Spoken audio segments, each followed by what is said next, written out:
Indian സൈന്യം പാകിസ്ഥാനിലേക്ക് നടത്തിയ ആക്രമണം ലോക രാജ്യങ്ങളെ പോലും അമ്പരപ്പിക്കുന്നതാണ്. ചൈനയുടെയും അമേരിക്കയുടെയും സകല മിസൈൽ പ്രതിരോധ സംവിധാനങ്ങളുമാണ് ഇവിടെ പരാജയമായിരിക്കുന്നത്. ആണവ രാജ്യത്തെ അവരുടെ മടിയിൽ തന്നെ കയറി ആക്രമിച്ചത് ഇന്ത്യയുടെ പോരാട്ട വീര്യമാണ് പ്രകടമാക്കുന്നത്. പാകിസ്ഥാന്റെ മാത്രമല്ല, അമേരിക്കയും ചൈനയും ഉൾപ്പെടെയുള്ള സകല ലോക രാജ്യങ്ങളെയും അമ്പരപ്പിച്ച പ്രകടനമാണ് പാകിസ്ഥാനിൽ ഇന്ത്യ നടപ്പാക്കിയിരിക്കുന്നത്. പഹൽഗാം ഭീകര ആക്രമണത്തിന് ഇന്ത്യ തിരിച്ചടി നൽകുമെന്ന് ലോക രാജ്യങ്ങൾക്ക് എല്ലാം ഉറപ്പായിരുന്നുവെങ്കിലും ഇത്ര കൃത്യതയോടെ പാകിസ്ഥാന്റെ സകല പ്രതിരോധ കോട്ടകളെയും തകർത്ത് മാരകമായ ആക്രമണം നടക്കുമെന്ന് അവരാരും തന്നെ പ്രതീക്ഷിച്ചിരുന്നില്ല. 9 ഭീകര കേന്ദ്രങ്ങളാണ് തകർത്തതെന്ന് ഇന്ത്യ ഔദ്യോഗികമായി പ്രഖ്യാപിച്ചപ്പോൾ 23 സ്ഥലങ്ങളിൽ ആക്രമണം നടന്നതായാണ് പാക് സൈന്യം സ്ഥിരീകരിച്ചിരിക്കുന്നത്. പാക് സൈന്യത്തിന്റെ ഒരു യുദ്ധവിമാനവും ഇന്ത്യൻ സൈന്യത്തിന്റെ മിന്നൽ ആക്രമണത്തിൽ തകർന്നതായാണ് പുറത്തുവരുന്ന റിപ്പോർട്ടുകൾ. ചൈനയും അമേരിക്കയും തുർക്കിയും നൽകിയ പ്രതിരോധ സംവിധാനങ്ങൾക്കൊന്നും തന്നെ ഇന്ത്യൻ ആകാശത്തു നിന്നും റഫേൽ യുദ്ധവിമാനത്തിൽ നിന്നും തൊടുത്തുവിട്ട മിസൈലുകളെ തടുത്തിടാൻ കഴിയാതിരുന്നത് ആയുധ വിപണിയെയും ഉലയ്ക്കുന്നതാണ്. ഫ്രാൻസിന്റെ റഫേൽ വിമാനത്തിന്റെ പ്രഹരശേഷി ലോകത്തിന് മുന്നിൽ തുറന്നു കാട്ടിയതിന് ഇന്ത്യയോട് ഫ്രാൻസും ഇനി എന്നും കടപ്പെട്ടിരിക്കും. യുക്രൈൻ റഷ്യ ആക്രമണം പോലെയോ ഗാസയിലും യമനിലും ലബനിലും നടന്ന ഇസ്രായേൽ സൈന്യം നടത്തുന്ന ആക്രമണം പോലെയോ ഒരിക്കലും ഇന്ത്യ പാകിസ്ഥാൻ സംഘർഷത്തെ വിലയിരുത്താൻ കഴിയുകയില്ല. രാജ്യത്തിന്റെ മറ്റൊരിടത്തും ഒരു ആണവ രാജ്യത്തെ മറ്റൊരു ആണവ രാജ്യം സമീപകാലത്ത് ആക്രമിച്ചിട്ടില്ല. യുക്രൈനും ഇറാനും ഇസ്രായേലും ഒന്നും ആണവ രാജ്യമല്ല എന്നതും ഇവിടെ ആണവ രാജ്യമായ പാകിസ്ഥാനിൽ കയറിയാണ് മറ്റൊരു ആണവ രാജ്യമായ ഇന്ത്യ പ്രഹരിച്ചിരിക്കുന്നത്. ലോകത്തെ മറ്റൊരിടത്തും ഒരു ആണവ രാജ്യത്തെ മറ്റൊരു ആണവ രാജ്യം സമീപകാലത്ത് ആക്രമിച്ചിട്ടില്ല. യുക്രൈനും ഇറാനും ഇസ്രായേലും ഒന്നും ആണവ രാജ്യമല്ലെന്നും ഈ ഘട്ടത്തിൽ നാം ഓർക്കേണ്ടതുണ്ട്. ഇന്ത്യക്കെതിരെ ആണവായുധം പാകിസ്ഥാൻ ഉപയോഗിച്ചാൽ എങ്ങനെ പ്രതിരോധിക്കണമെന്ന പ്ലാൻ തയ്യാറാക്കി തന്നെയാണ് പാക് മണ്ണിൽ കയറി ഇന്ത്യ അടിച്ചിരിക്കുന്നത്. ഇതൊരു അസാധാരണ സംഭവം തന്നെയാണ്.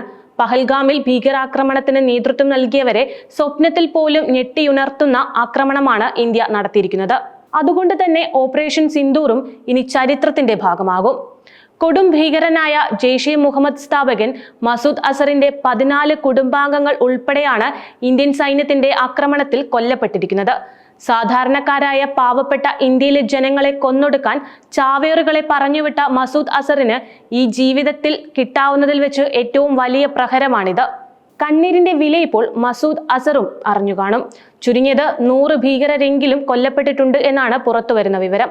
എന്നാൽ ഇതിലും എത്രയോ ഇരട്ടി പേർ കൊല്ലപ്പെട്ടതായാണ് ചില മാധ്യമങ്ങൾ റിപ്പോർട്ട് ചെയ്യുന്നത്. പ്രകോപനം തുടർന്നാൽ ഇനിയും ശക്തമായി തിരിച്ചടിക്കുമെന്നും ഇന്ത്യ വ്യക്തമാക്കി കഴിഞ്ഞിട്ടുണ്ട്. മെയ് 7 പുലർച്ചെ 1:05 മുതൽ 1:30 വരെ നീണ്ടുനിന്ന ശക്തമായ ആക്രമണമായിരുന്നു ഓപ്പറേഷൻ സിന്ദൂർ. പഹൽഗാമിൽ സിന്ദൂരം മായ്ക്കപ്പെട്ട സ്ത്രീകളുടെ കണ്ണീരിന് തീമഴയായി പാകിസ്ഥാനോട് പകരം വീട്ടൽ. പ്രധാനമന്ത്രി നരേന്ദ്രമോദി തന്നെയാണ് ഓപ്പറേഷൻ സിന്ദൂർ എന്ന പേര് നിർദ്ദേശിച്ചിരുന്നത്. ബഹവൽപൂർ, മുരിഡ്കെ, സിയാൽകോട്ട്, കോട്ട്ലി, ഭീംബർ, ടെഹർകലാൻ, മുസാഫറാബാദ് എന്നിവിടങ്ങളിലായി 9 ഭീകര കേന്ദ്രങ്ങളുടെ മേൽ റഫാൽ വിമാനത്തിൽ നിന്നാണ് മിസൈലുകൾ വർഷിച്ചത്.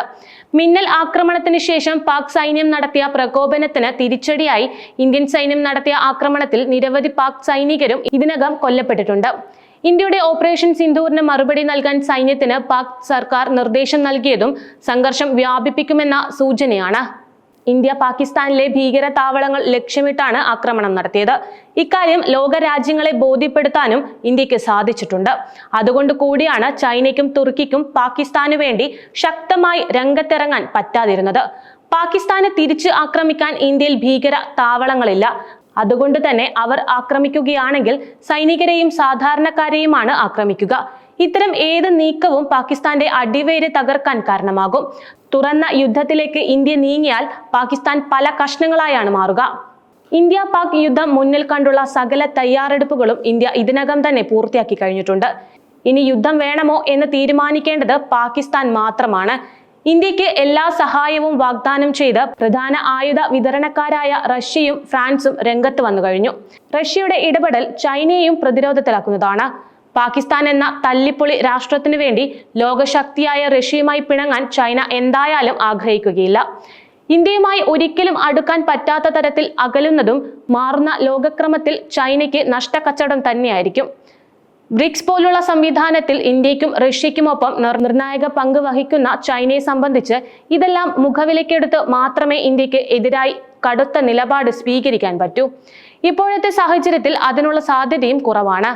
നാറ്റോ അംഗമായ തുർക്കിക്കാകട്ടെ അമേരിക്ക, ഫ്രാൻസ്, ഇറ്റലി, ബ്രിട്ടൻ തുടങ്ങിയ അംഗരാജ്യങ്ങളെയും ധിക്കരിച്ച് പാകിസ്ഥാന് സൈനിക സഹായം നൽകിയാൽ നാറ്റോയിൽ നിന്ന് തന്നെ പുറത്തു പോകേണ്ടതായി വരുമെന്ന ആശങ്കയുമുണ്ട്.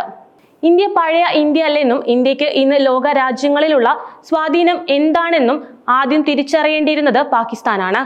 ലോകത്തെ ഒരു രാജ്യത്തിന്റെയും പിന്തുണയില്ലാതെ തന്നെ പാകിസ്ഥാനെ തരിപ്പണമാക്കാനുള്ള ആയുധ കരുത്തും ടെക്നോളജിയും ഇന്ന് ഇന്ത്യക്കുണ്ട്. ഇതിന്റെ സാമ്പിൾ മാത്രമാണ് ഇപ്പോൾ ലോകം കണ്ടിരിക്കുന്നത്. അതേസമയം ഓപ്പറേഷൻ സിന്ദൂറിന്റെ ഭാഗമായി പാകിസ്ഥാനിലെ പാക് അധിനിവേശ കാശ്മീരിലെയും 9 ഭീകര ക്യാമ്പുകളിൽ ഇന്ത്യ നടത്തിയ മിസൈൽ ആക്രമണങ്ങൾക്ക് പിന്നാലെ ജമ്മുകാശ്മീരിലെ സ്ഥിതിഗതികൾ സൂക്ഷ്മമായി നിരീക്ഷിക്കുന്നതിനായി കാശ്മീർ താഴ്വരയിലെ 10 ജില്ലകളിൽ കൺട്രോൾ റൂമുകൾ സ്ഥാപിച്ചിട്ടുണ്ട്. ശ്രീനഗറിലെ ഡെപ്യൂട്ടി കമ്മീഷണറുടെ ഓഫീസിലെ ജില്ലാ എമർജൻസി ഓപ്പറേഷൻ സെന്ററിൽ ജില്ലാ ദുരന്ത നിവാരണ അതോറിറ്റിയുടെ മൊത്തത്തിലുള്ള മേൽനോട്ടത്തിൽ ഒരു സംയുക്ത കൺട്രോൾ റൂം പ്രവർത്തനം ആരംഭിച്ചതായി ഔദ്യോഗിക ഉത്തരവിൽ പറയുന്നുണ്ട്.